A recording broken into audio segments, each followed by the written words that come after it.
સાકી Bagumra road ઉપર રાત્રિના અંધકારમાં દિશાસૂચક બોર્ડના અભાવે કાર રોડના બાજુના ખાડામાં પલટી થઈ.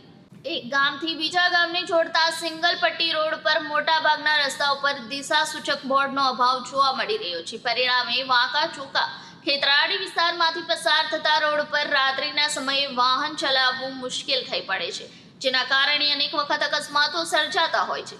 આવો જ એક બનાવ નેશનલ હાઈવે નંબર 48 કરણ ગામના પાટિયાથી સાકી ગામથી બગુમરા ગામ જવાના રોડ પર શનિવાર વહેલી સવારના સમયે મુંબઈથી એક પરિવાર સાથે કાર નંબર MH02 EZ 4389 પસાર થઈ રહ્યા હતા. દરમિયાન રાત્રિના અંધકારમાં વાંકા ચૂકા રસ્તા પર કોઈ દિશાસૂચક બોર્ડ નહીં હોવાને કારણે કારના ચાલકે સ્ટીયરિંગ પરથી કાબુ ગુમાવતા કાર રોડની બાજુમાં આવેલા ખાડામાં પલટી ખાઈ ગઈ હતી. સદનસીબે પરિવારના કોઈ સદસ્યની ઈજા થઈ નથી અને રાત્રિના સમયે પોતાના સગાઓને ફોન કરી બોલાવતા પોતાના પરિવાર સાથે હેમખેમ ઘરે પહોંચ્યા હતા.